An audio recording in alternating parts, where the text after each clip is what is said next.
Bom, então o tema visa destacar alguns pontos interessantes, particularidades que distinguem a astronomia e o ensino dela, né? A importância. Afinal de contas, por que ensinar astronomia? É isso que nós vamos tentar responder. Não é uma pergunta tão fácil. Aliás, a pergunta é fácil, né? A resposta que não é fácil. Mas a gente consegue esboçar mais ou menos assim algumas coisas que talvez possam convencê-los de que a astronomia seja importante. Então, são duas coisas que nós vamos falar aqui, né? Sobre a importância e as particularidades da astronomia em si, da ciência, astronomia, e a importância e particularidades do ensino da astronomia. Tá bom? Então, são essas duas coisas que a gente vai destacar. Bom, para começar a nossa viagem aqui pelo universo, eu levanto a seguinte pergunta: como construímos o nosso conhecimento sobre astronomia? Ok, bom, tudo o que nós sabemos dos astros hoje começou a ser estudado, ou pelo menos por curiosidade, né, desde épocas bem remotas. Então, é possível encontrar inscrições arqueológicas, né, inscrições em paredes, em cavernas, de pessoas de grandes, de longas épocas, né, do passado, que registraram fenômenos astronômicos, que registraram posições de astros no céu. Esses registros são muito antigos, né? Então, isso significa que o ser humano já era curioso a respeito do céu há muito, muito, muito tempo atrás, né? E talvez um dos primeiros instrumentos astronômicos a serem construídos foi um relógio de sol, um marcador do tempo usando a sombra, usando o movimento aparente do sol no céu. E até hoje esse instrumento tem sido muito útil no ensino da astronomia. Então, as perguntas que não querem calar são essas. E talvez vocês mesmos já tenham se perguntado isso, ou talvez tenham ouvido algum aluno seu fazer essa pergunta. O que é o universo? Qual é o seu tamanho? Que posição ocupamos no universo? De onde viemos? Para onde vamos? Será que existe vida em outros planetas? Pois é, essas perguntas perseguem a humanidade desde o início, né? São perguntas curiosas e que nós não sabemos responder a maioria delas. E as que a gente sabe responder, talvez não seja uma resposta definitiva.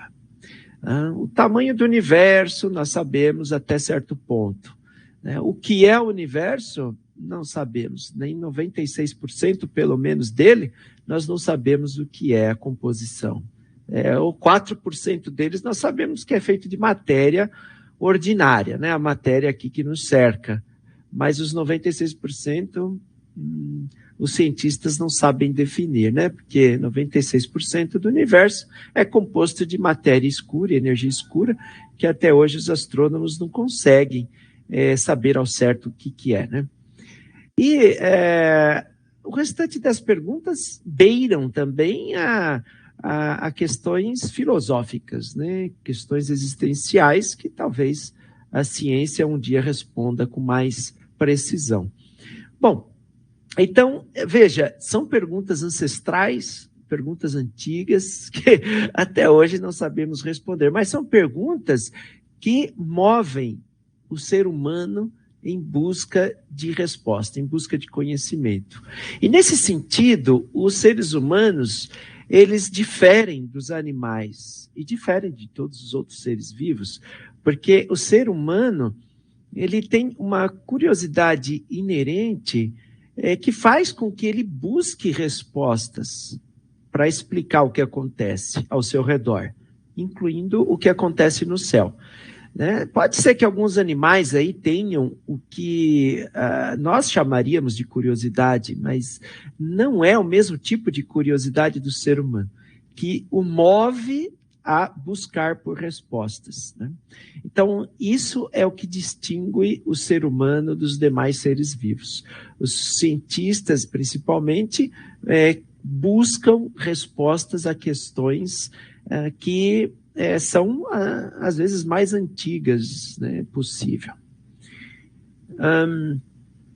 Há quem diga que a astronomia é algo que é tão distante do ser humano, né? Algo que fica tão longe da humanidade que não precisa ser ensinada nas escolas, que é uma perda de tempo e de dinheiro investir tantos recursos em conhecer o universo, né? Afinal de contas, os astros estão muito distantes de nós. Mas a verdade é que nós vivemos a astronomia diariamente. Nós vivemos as estações do ano, nós experimentamos o dia e a noite, nós temos certeza que o sol vai nascer no dia seguinte, a tal hora, né? no minuto e no segundo previsto ou calculado. Né? As fases da lua, muita gente usa as fases da lua no seu dia a dia. O calendário que nós usamos é baseado na astronomia, nos ciclos astronômicos.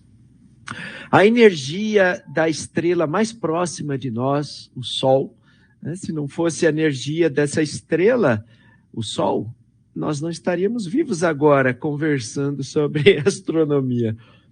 E sem contar na quantidade incrível de objetos que nos cercam, objetos que nós usamos no nosso dia a dia, que talvez nós nem desconfiemos que teve origem, a invenção desse objeto, o desenvolvimento dele, teve origem nessa vontade, nessa curiosidade do ser humano de conhecer o cosmos.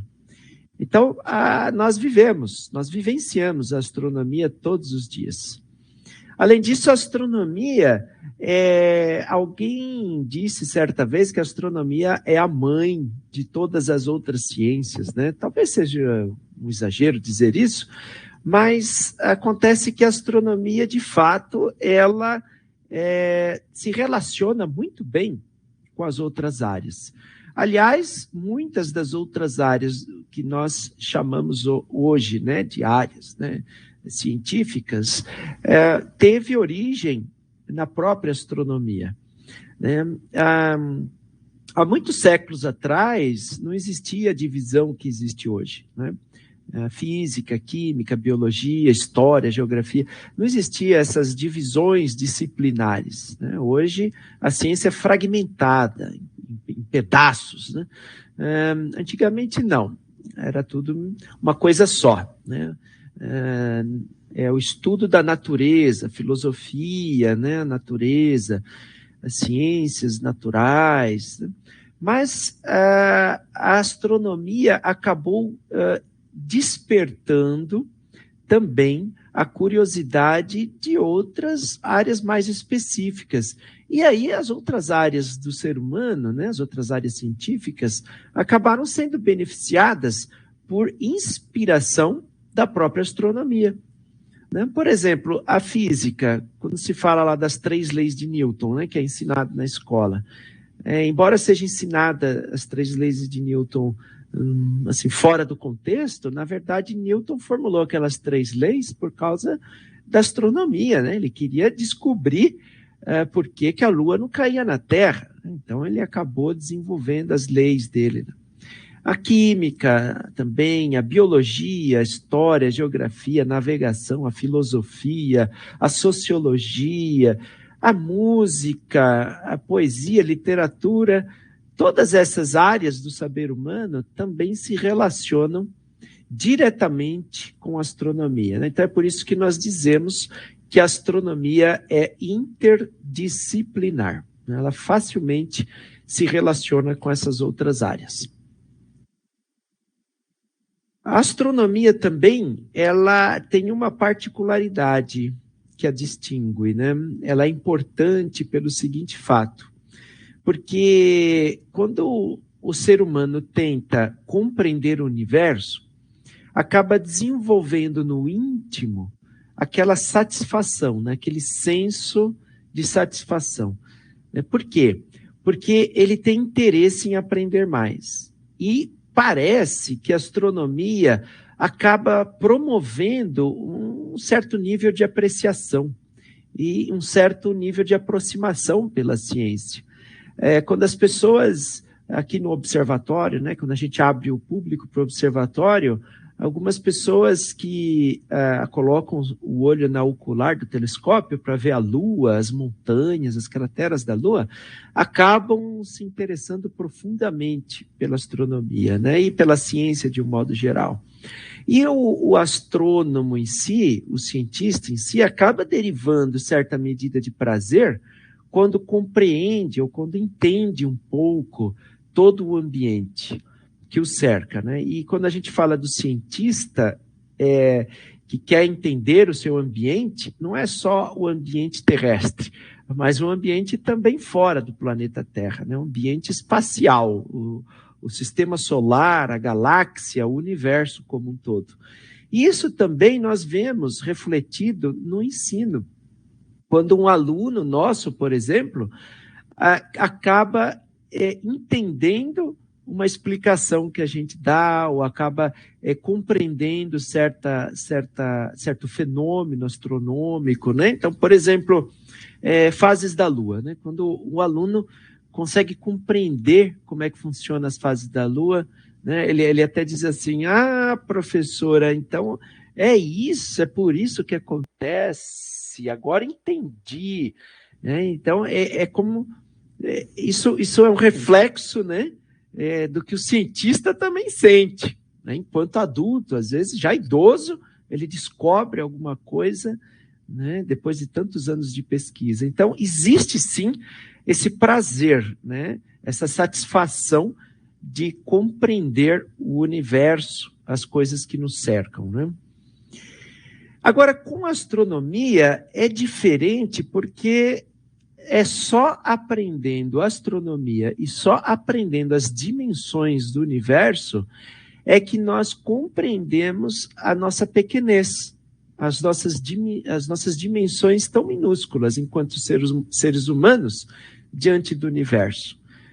Porque se a gente aprende só sobre o planeta Terra, nós já vamos ver que nós somos pequenos. Mas quando nós aprendemos as dimensões dos outros planetas, as dimensões das outras estrelas, as dimensões das galáxias, dos grandes aglomerados de galáxias, aí a gente entende que realmente, como nós somos fisicamente pequenos. Mas, ao mesmo tempo, nós notamos que por sermos, né, pelo fato de sermos os únicos seres vivos conhecidos, que tentamos nos aprofundar no universo com a nossa mísera inteligência, né, então, a partir desse momento, podemos dizer que nós não somos mais insignificantes, né? Podemos ser fisicamente insignificantes perante a grandeza, né, o tamanho do universo. Mas, como nós não conhecemos nenhum outro ser vivo, né, que tenta conhecer o universo tal como nós o conhecemos, então isso já dá um certo senso de satisfação, né?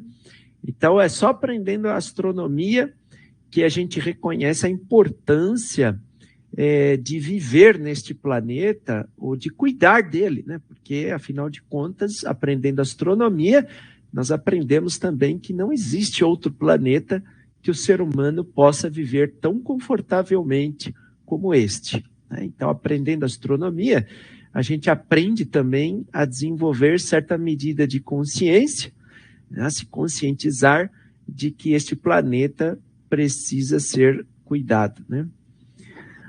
O ser humano, ele nunca se contenta com conhecimento, ele é incansável, ele busca incansavelmente o conhecimento. Então, esse desejo, essa necessidade de ampliar os limites do seu saber, abrange os limites insondáveis do próprio universo, né? Então, ele não está satisfeito em aprender só nos limites do planeta Terra, mas ele quer saber o que acontece a bilhões de anos-luz daqui, né? Então, enquanto não descobrir o limite do universo, o ser humano não está satisfeito. Ele quer conhecer tudo, né? Tudo que o cerca.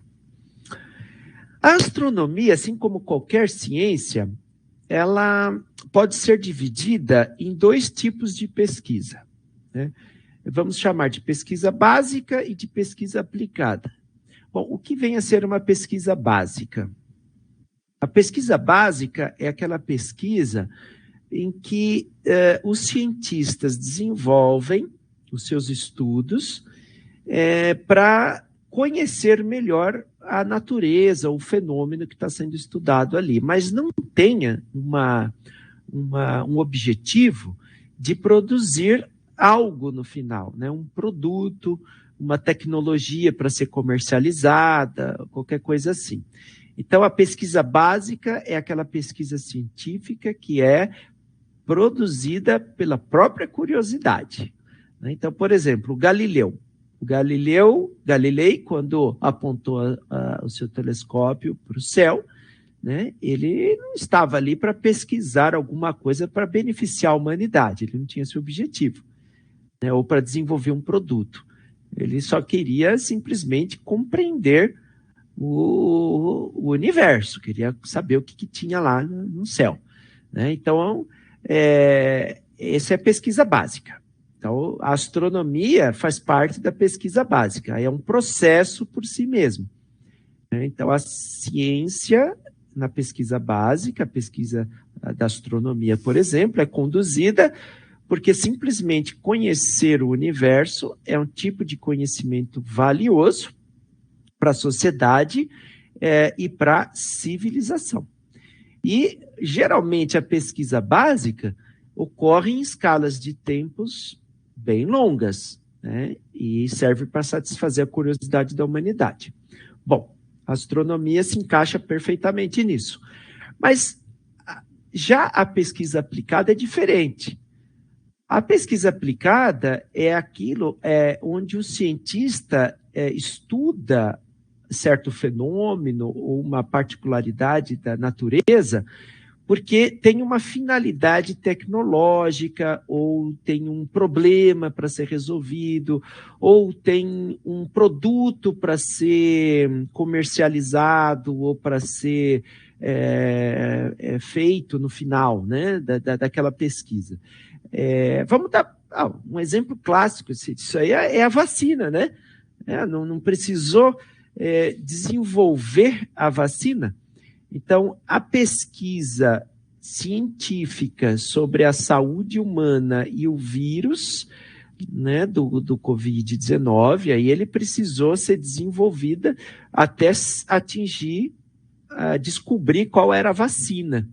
Então, isso foi uma pesquisa aplicada. Não era uma pesquisa que estava sendo desenvolvida simplesmente por curiosidade, mas precisava ter um produto final, né? Bom, muito bem. Então, a astronomia, à primeira vista, parece, né, que não é uma pesquisa aplicada, certo? Parece que estudar astronomia, afinal de contas, não parece ter um impacto assim significativo no nosso dia a dia, né, como uma pesquisa aplicada, né? Não é isso? Bom, parece, mas vejam só que interessante. Graças a essa curiosidade do ser humano a querer conhecer o universo e também a ir para lá, né, ir para o espaço, então a humanidade sofreu um impacto tecnológico sensacional. Um impacto que simplesmente revolucionou tecnologicamente a humanidade em apenas algumas dezenas de anos, né? E hoje em dia, agora mesmo, nós e milhões de pessoas em todo o mundo, mesmo que não saibam, estamos sendo beneficiadas pela astronomia e pela tecnologia derivada da astronomia. Não que tenha sido uma pesquisa aplicada em si, né? Mas isso refletiu na tecnologia. Como assim? Bom, então vamos trazer alguns exemplos para vocês, né? É o que se chama de spin-off, que é o processo de transferência tecnológica, uma derivação de tecnologia. Por exemplo, essa câmera aqui, ó, essa câmera que nós estamos usando, existe dentro dessa câmera, atrás da lente, lá dentro da lente, existe um componente eletrônico muito minúsculo, pequenininho assim, ó, um componente eletrônico que se chama CCD, que é usado em câmeras de celulares hoje em dia, que é usado em câmeras digitais profissionais, que é usado em câmeras de segurança, né, que foi usado há muito tempo atrás nas outras câmeras também simples, né? Só que acontece que esse chip eletrônico, esse componente eletrônico, essa CCD, ela não foi desenvolvida para isso. Sabia? A CCD foi desenvolvida para ser usada, em primeiro lugar, nos grandes telescópios, para fotografar planetas, para fotografar astros, o universo. Então, precisava-se, na época, de alguma coisa que substituísse os filmes, os negativos de filmes, né, que usava-se antigamente, né, aqueles filmes analógicos que tinha que revelar, tal. Por quê? Porque precisava de alguma coisa eletrônica para registrar a imagem na época e depois levar essa imagem para os grandes computadores fazerem os cálculos, né? Então criou-se a CCD, esse componente eletrônico. Então, à primeira vista, isso era uma coisa que não ia chegar para nós. Olha só, olha o que deu. Estamos usando isso no nosso dia a dia. Hoje, qualquer celular tem um CCD dessa daí, né? Isso sem contar nas inúmeras outras coisas que nós fomos beneficiados. Por exemplo, técnicas de processamento de imagens, técnicas de comunicação via satélite, e satélites não só de telecomunicações, mas satélites de previsão do tempo, satélites de monitoramento de queimadas, satélites para tudo quanto é tipo de utilização, os GPS, né? O desenvolvimento da robótica. E os utensílios também, alguns do nosso dia a dia que são usados. As fraldas, relógio digital, câmeras digitais, componentes eletrônicos cada vez menores, higienização de alimentos, etc., etc. mesmo. É muita coisa que precisaria de outra palestra aqui para mostrar para vocês tanta coisa que existe do nosso dia a dia. Então, por exemplo, se vocês entrarem aqui nesse site da NASA, Home and City, vocês vão encontrar dentro da sua casa, né, é um site interativo, você passa o mouse ali, né, e você vai, o site vai te mostrando dentro da sua casa o que tem na sua sala, o que tem na sua cozinha, o que tem no seu banheiro, o que tem no seu jardim, e depois na cidade, o que tem na indústria, o que tem no trânsito, o que tem no rio, o que tem no prédio, né, que foi inicialmente desenvolvido por causa da astronomia e da astronáutica, e hoje você está usando. Então percebe como a astronomia tem um grande impacto no nosso dia a dia, né?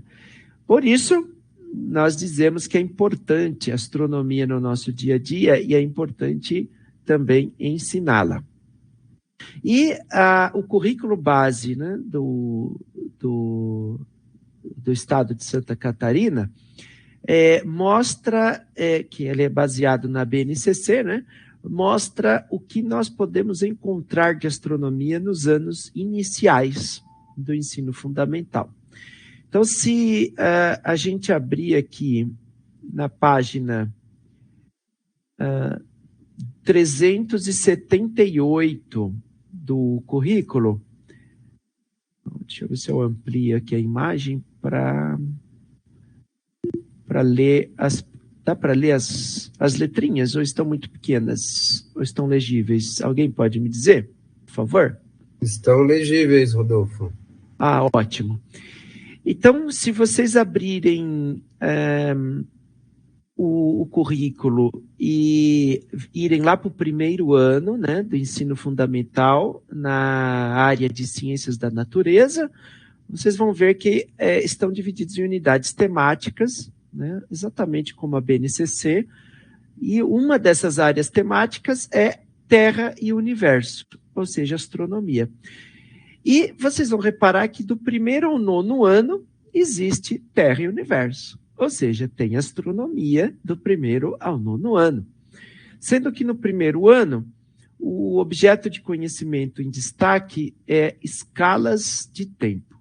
Então, no primeiro ano, prevê-se, né, que o professor trabalhe as diferenças entre o dia e noite, entre o dia, a parte da manhã e da tarde, sombras, né, como que as sombras mudam com o passar das horas, né, dias da semana, como que é o calendário, né, trabalhar um pouco nesse sentido.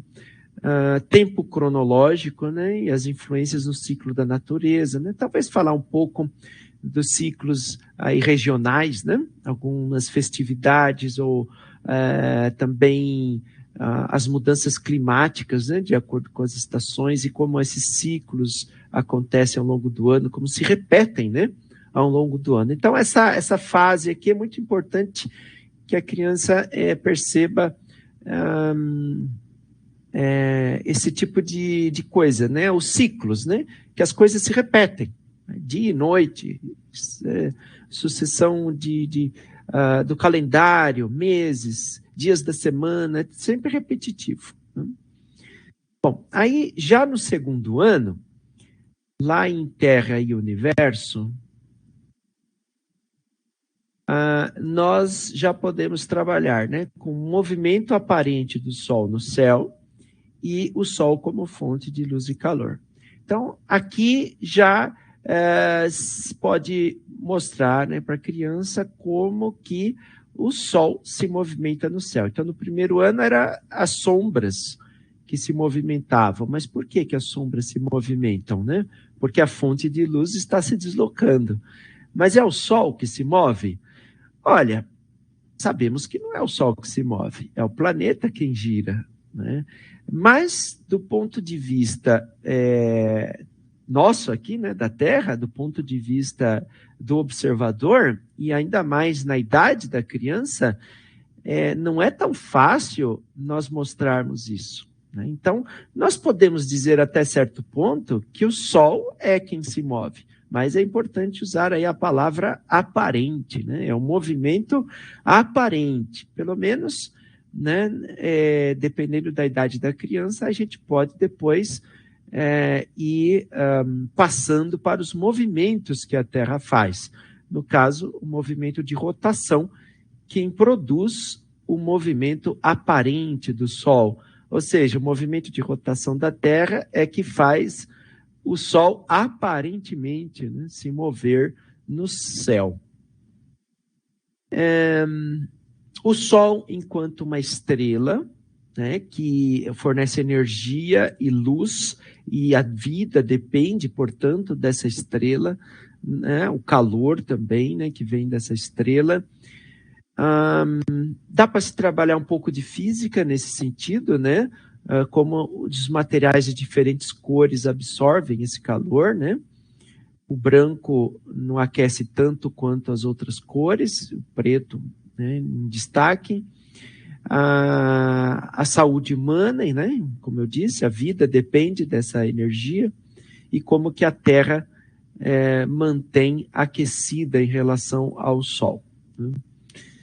Bom, aí já no terceiro ano, parte-se para as características do nosso planeta, inclusive do solo, né, e a observação do céu. Então, aí entra a Terra enquanto planeta, o sistema solar, né, dizendo que a Terra faz parte de um sistema de outros planetas que giram em volta do Sol.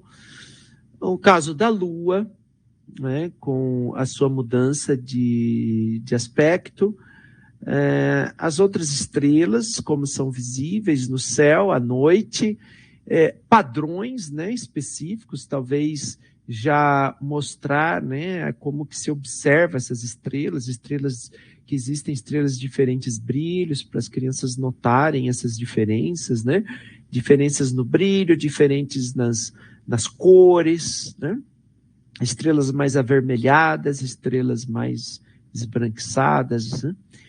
Aí vem as partes do solo, agricultura, né, erosão, desmatamento, etc. Bom, já no quarto ano,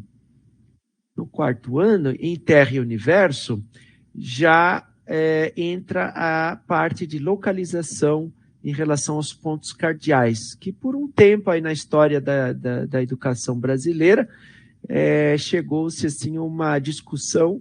Na época, né, não tinha ainda o PCN assim claramente definido, antes do PCN isso, né, não sabia se essa parte da astronomia era para ser ensinada em ciências ou era geografia, quer dizer, era o professor de geografia que ensinava isso ou era professor de ciências, né? Agora nós temos bem definido aqui que é o professor de ciências, né? Os pontos cardeais, localização, calendários, e a cultura também, que é aí que entra, então, as constelações, né, os movimentos diferentes que o Sol faz em relação aos pontos cardeais ao longo do ano, o uso de uma bússola, né, como que os satélites e os celulares podem ser usados também nesse sentido, como que o Sol pode ser usado para se localizar, os pontos cardeais, ou mesmo as estrelas, né? O Cruzeiro do Sul, por exemplo, os calendários, a relação das estações do ano com constelações e com o próprio Sol, né? Que as diferentes insolações, né? Que acontecem ao longo do ano, os fusos horários, né? Que estão compreendidos no globo terrestre. Ótimo. E, finalmente, no quinto ano, em Terra e Universo, é que entraria aí mais especificamente o uso de mapas celestes para reconhecer constelações. Então, como usar um mapa celeste, seja impresso em papel, seja o próprio celular com aplicativo, em que a criança lá, o aluno, possa ser capaz de reconhecer algumas das constelações, né? São 88 constelações oficiais no céu, mas é lógico que não é para ensinar todas, né? Nem precisa. Pelo menos as principais ou as de época, né? Por exemplo, o Escorpião do inverno, a constelação de Órion com as Três Marias no verão, Leão, Pégasus da primavera, Leão do outono, né? O Cruzeiro do Sul também é uma constelação importante, né? Pelo menos essas, no mínimo. E como que essas constelações podem ser associadas também às estações do ano, né? Também abrange um pouco de instrumentos ópticos, que entraria aqui os telescópios, né? E, novamente, aqui as fases da Lua, tá? É óbvio que aqui com um aprofundamento diferente do que lá no começo do ensino fundamental, né? Muito bem, então, esses são os aspectos do ensino da astronomia, né, do primeiro ao quinto ano, nos anos iniciais de ensino fundamental. Então, como vocês puderam perceber, né, é a base do conhecimento da astronomia, né, o que nós mais ou menos falamos até aqui, né, da importância do ensino da astronomia.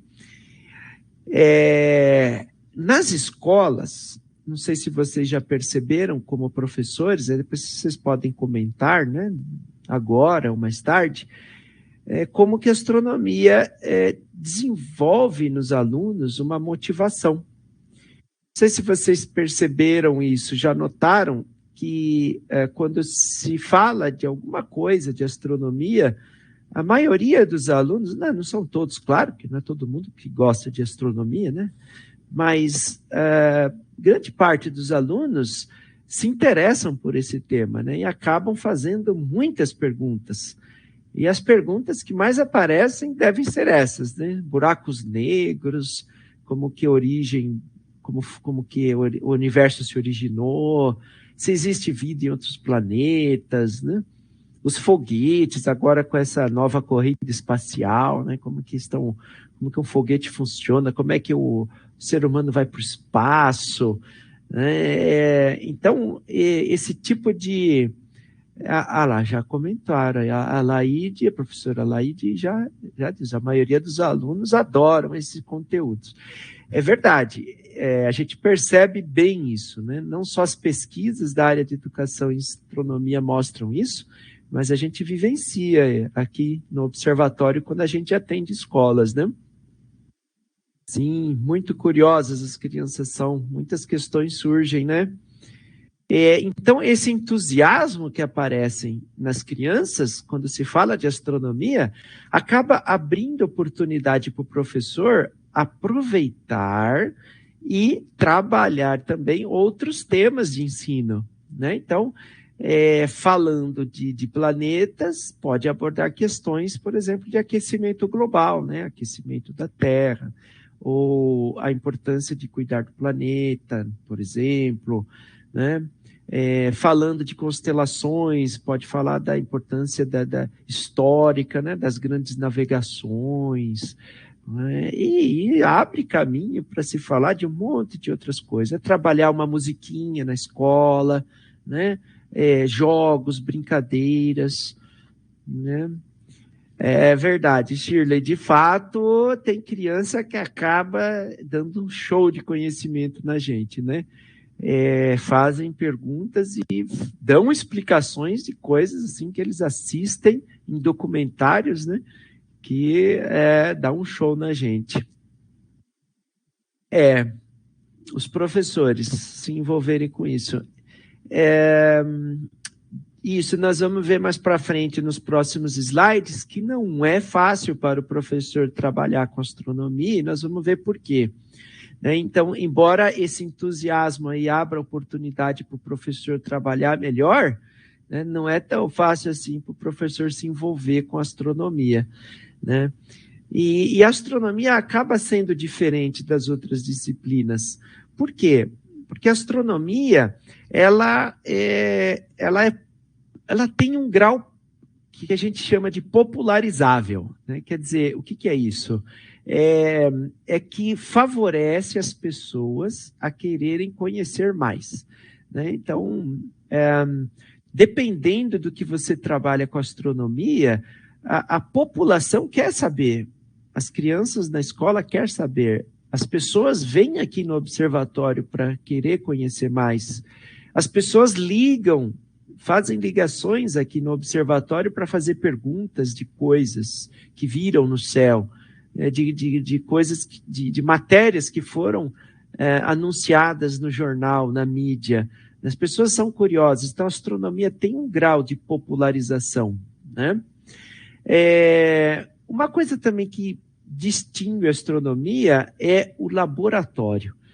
Enquanto que na química, na física, na biologia, precisa se construir laboratórios, né, com paredes, com telhados, com equipamentos, tal, com, né, instrumentos lá para analisar no local. Na astronomia, não. Na astronomia, o laboratório está em cima de nós, está acima das nossas cabeças, né? O laboratório é o céu. Além disso, é gratuito. A amostra de análise, né, está lá no céu. O céu está à disposição de todos. Né? Claro que precisa construir observatório e instrumentos, né, cada vez mais sofisticados. Mas o laboratório está lá em cima, é no céu. Os objetos físicos de estudo da astronomia estão além dos olhos do aluno. Isso significa que o aluno muitas vezes não vai enxergar, não vai enxergar no seu dia a dia, né, o que um astrônomo enxerga. Por exemplo, nem essa galáxia aí na foto desse slide, dá uma olhada nessa galáxia. Essa galáxia, nem mesmo os astrônomos profissionais vão enxergar essa galáxia que está aí nessa foto. Muita gente acha que os astrônomos, né, observam essas imagens incríveis que são divulgadas na mídia, do telescópio espacial Hubble, né, todas as imagens de nebulosas fantásticas e sensacionais. Nada disso. Os próprios astrônomos nem colocam seus olhos nos telescópios profissionais. Eles analisam dados numéricos, números, quantidades, fazem cálculos, gráficos, né? Eles, em geral, não estão interessados nessa beleza cósmica aí, né? Então, para produzir uma imagem dessa, de uma galáxia linda como essa na imagem que vocês estão vendo, é preciso tratar essas imagens, né? É preciso trabalhar nas imagens que chegam brutas, cruas, né, que são obtidas. Então, os alunos, mesmo que eles coloquem seus olhos no maior telescópio do mundo para ver essa galáxia, não vão enxergar essa imagem linda. Vão enxergar a galáxia em preto e branco e uma manchinha. Não vai ver esses pontinhos individuais das estrelas. Então, os alunos, né, jamais vão ver com seus próprios olhos o que os astrônomos enxergam.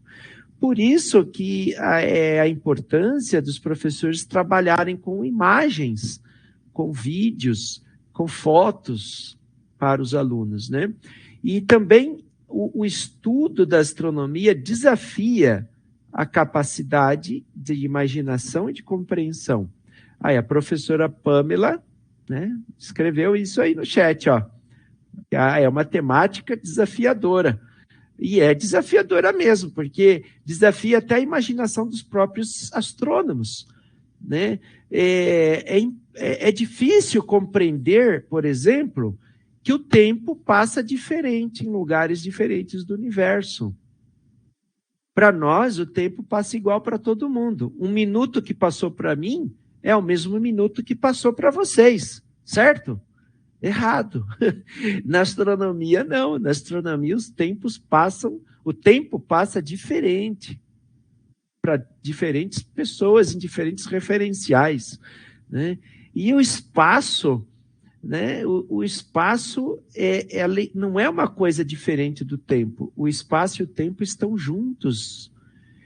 Então, é uma coisa que desafia a compreensão. Buraco negro, por exemplo, o que é um buraco negro? O que tem lá dentro?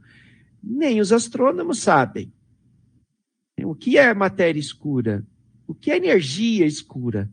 Nem os astrônomos sabem. Então, se isso já desafia a capacidade de compreensão dos cientistas, né, imagina da gente, dos alunos, né?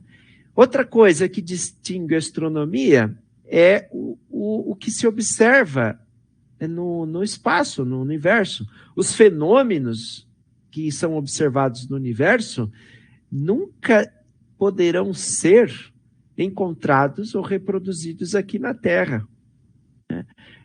Por exemplo, já pensou alguém tentar reproduzir o que aconteceu no início do universo, ou o que acontece dentro de um buraco negro, num laboratório aqui na Terra? Não dá. Então, não é como na astronomia, né? Não é como na física, na biologia, na química, que dá para reproduzir alguns experimentos, alguns fenômenos, né? Em laboratório. Em astronomia, tem coisa que não dá para reproduzir aqui na Terra, em laboratório.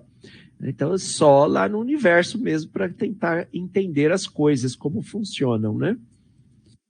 Bom, outra coisa também que distingue a astronomia é que nós não conseguimos encostar ou tocar ou pegar na maioria das coisas que estão lá no universo para trazer aqui na Terra para ser analisado, né? Por exemplo, já pensou alguém dizer assim, eu vou até lá no Sol, pegar um pedacinho do Sol, uma amostra do Sol e trazer aqui no laboratório para analisar. Não dá para fazer isso. Né? Não é que nem um biólogo que pega uma folha lá e vai analisar em laboratório uma folha de árvore. Ou que nem um químico que vai analisar lá as reações químicas em laboratório, reproduzi-las. Não tem jeito, né? Não tem como pegar amostras de estrelas e trazer aqui na Terra. Ou pegar a amostra lá de Saturno. Não tem jeito. Então, não podemos tocar na maioria das coisas que estão no espaço. Aliás, as únicas coisas que vieram do espaço, né, que podem ser analisadas em laboratório, são 3 coisas só. Primeira são as amostras de rochas que foram trazidas pelos astronautas da missão Apollo. Né? Eles trouxeram rochas da Lua. Segundo, partículas, né, poeira de cometas, que foi uma nave, uma missão Rosetta, né, a missão Rosetta é uma nave espacial que foi até um cometa, chegou perto do cometa e coletou partículas que esse cometa soltava.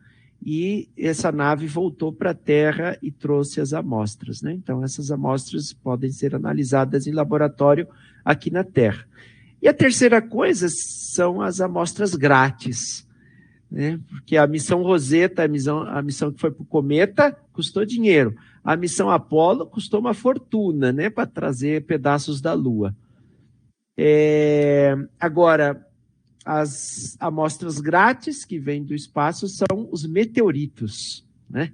Então, os meteoritos são pedaços, né, de rochas, de asteroides, ou mesmo pedaços de Marte, por exemplo, ou da Lua também, que podem chegar aqui na Terra em forma de meteoritos.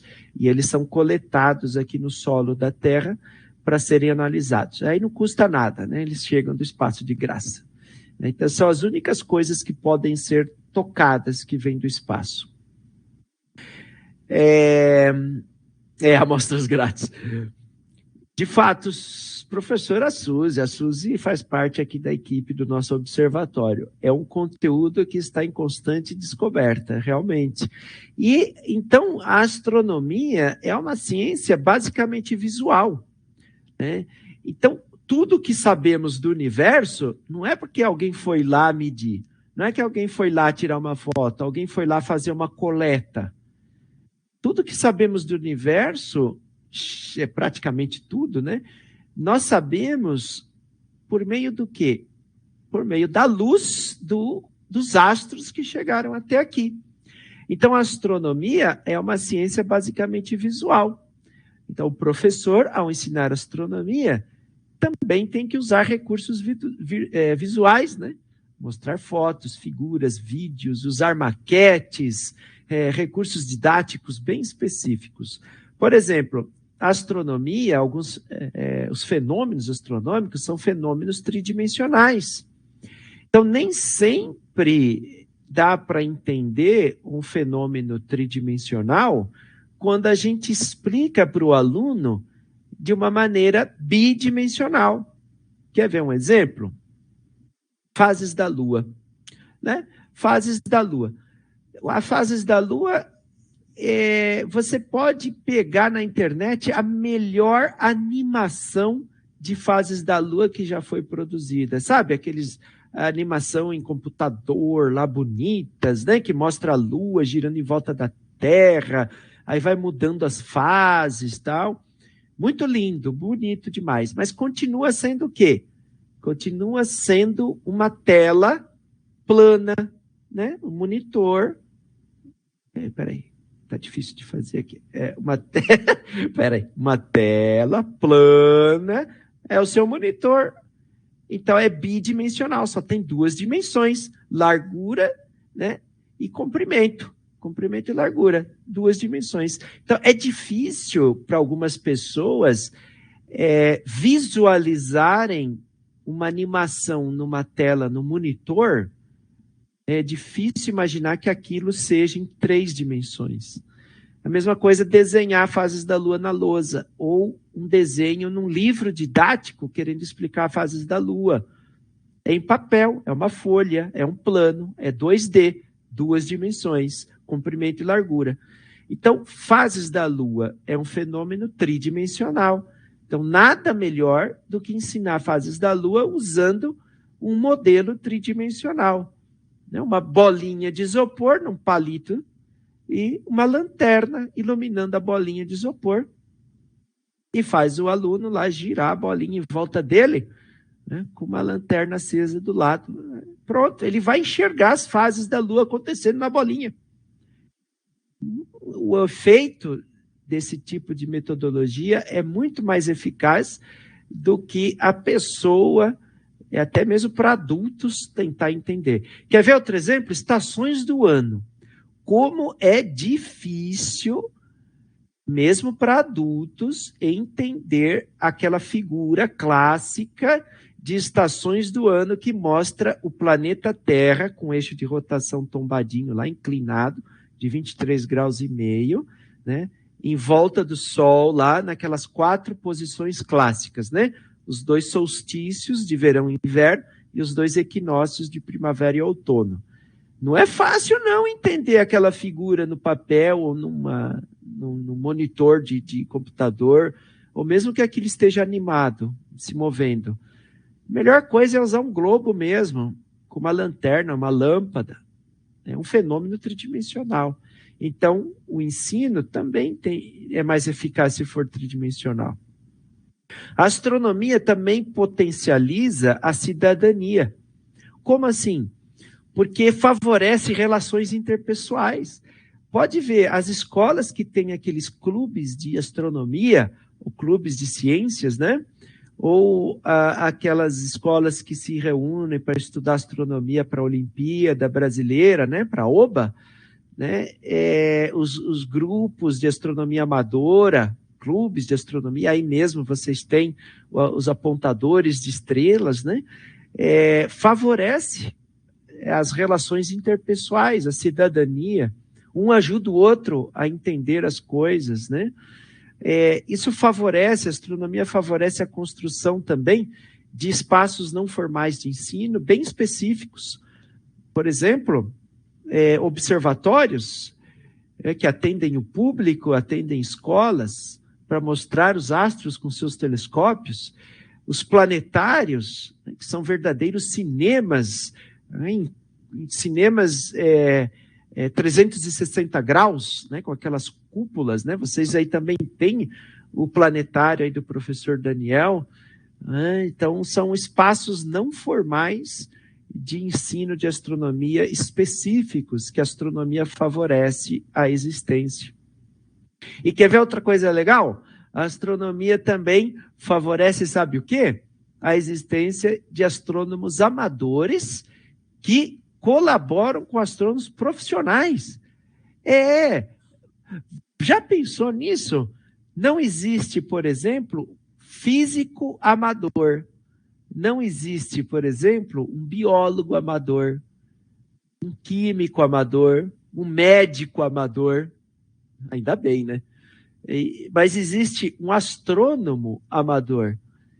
O que o astrônomo amador faz? O astrônomo amador, com seu telescópio de quintal, né, ele aponta seu telescópio para regiões específicas do espaço e coleta dados que ajudam os astrônomos profissionais com os seus dados. Inclusive, muitos artigos científicos são publicados juntos com astrônomos profissionais, junto com astrônomos amadores. Então, os astrônomos amadores existem graças a essa particularidade distintiva da astronomia. Então, a astronomia é a única ciência em que existe a área amadora. Além disso, ensinar a astronomia favorece também, sabe o quê? Aquelas ideias místicas, a desmistificar, na verdade, né? A desmistificar essas ideias, né? Aquelas ideias de senso comum.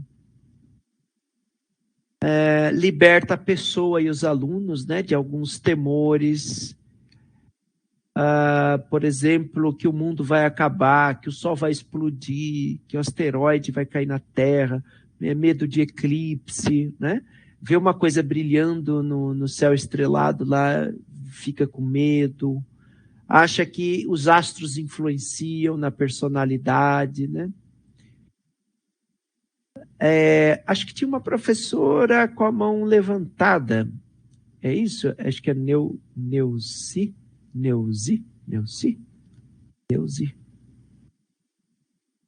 Andréia. Oi, Andréia. Também está aí na nossa equipe. Cortar cabelo na lua. Acha que cortando o cabelo na lua crescente vai ajudar no corte de cabelo. Quando a gente aprende astronomia, a gente vê que não existe essa relação, né? Bom, a professora que levantou a mão, não sei se foi por engano, ou pode escrever aí no chat. Então, gente, são esse tipo de coisas, né, que a astronomia também nos ajuda, né? Ajuda a compreender melhor certas coisas e acaba até nos libertando, né, de certas crenças, né, de certas senso comum, né? Bom, falamos de tudo isso, né? Sobre a importância da astronomia, mas tudo bem, a astronomia é importante, né? A astronomia é diferente das outras ciências, mas temos um problema aqui que precisamos nos concentrar. Apesar de toda essa importância, parece que ainda existe um descaso, né, quanto ao ensino da astronomia na educação brasileira. Já progredimos bastante, né, ao ponto de termos no currículo nacional, na BNCC, astronomia de cabo a rabo, né? Então já temos astronomia no currículo.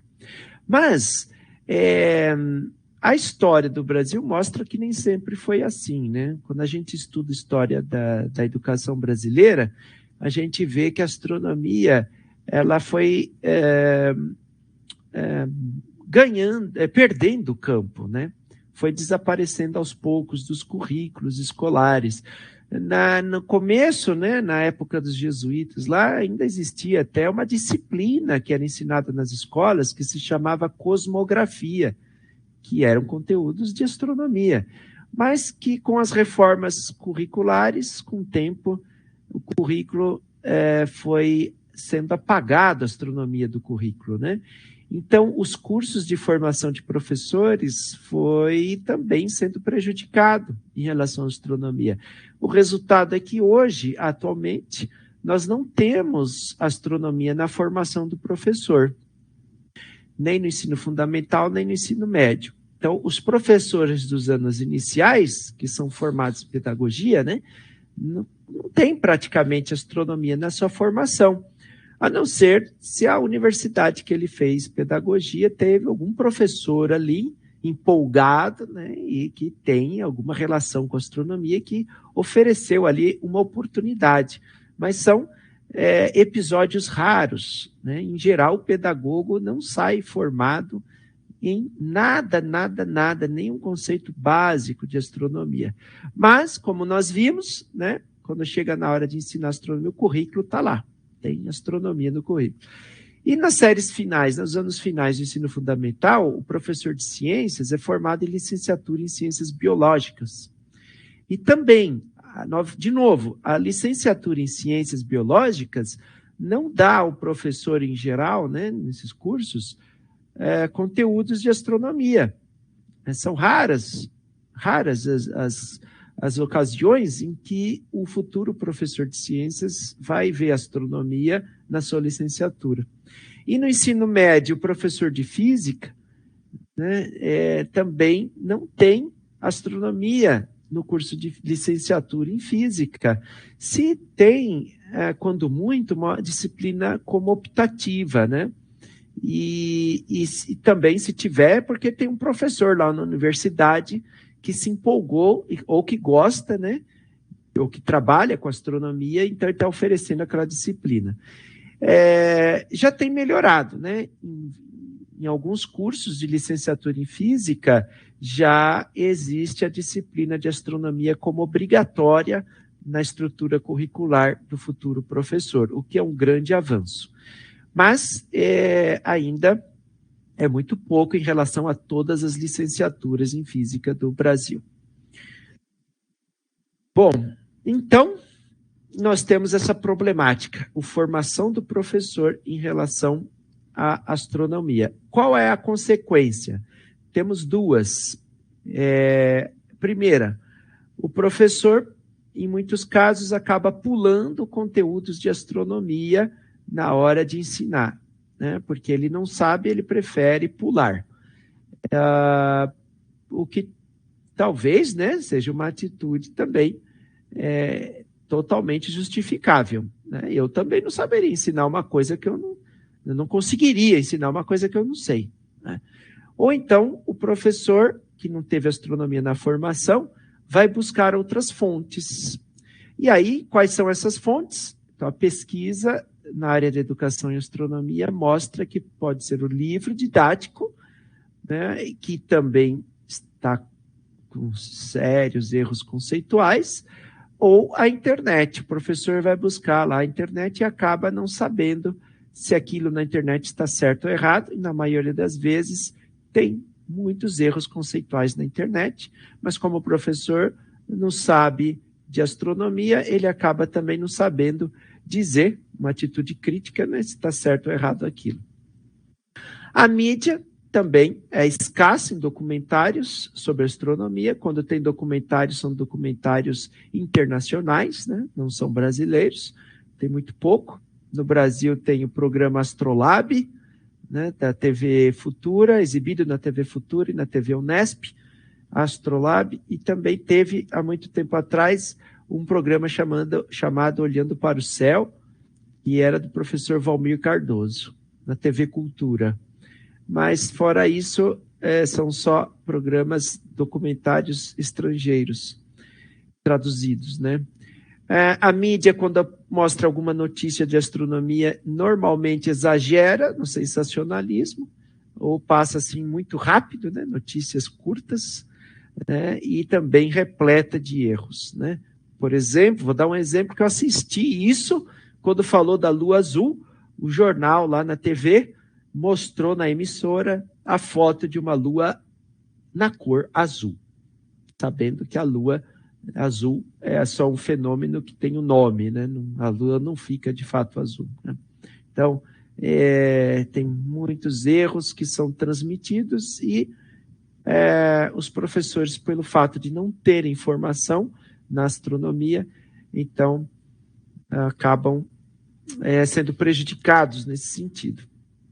Ainda bem que tem esses cursos como esse, né, que o professor Daniel e sua equipe organizou para ajudar os professores a conhecerem um pouco mais de astronomia. Bom, e no Brasil temos planetários? Temos, mas muito poucos. Temos observatórios? Temos, mas muito poucos. Temos museus de ciências? Temos, muito poucos, e os que têm sendo destruídos ou queimados ou fechados. Temos clubes e associações de astrônomos amadores? Temos também, mas muito poucos. Então, qual é o resultado? Muito triste. O resultado é que nós estamos perdendo a cultura de olhar para o céu.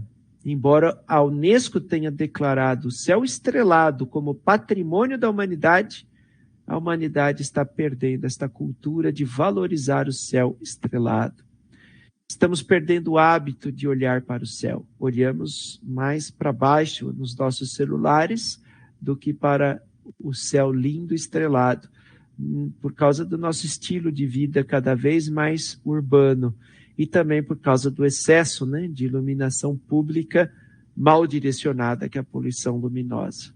Então, fica aqui o desafio: reverter esses tristes resultados, como sendo mais um papel, né, do professor, que já está repleto de responsabilidades, né?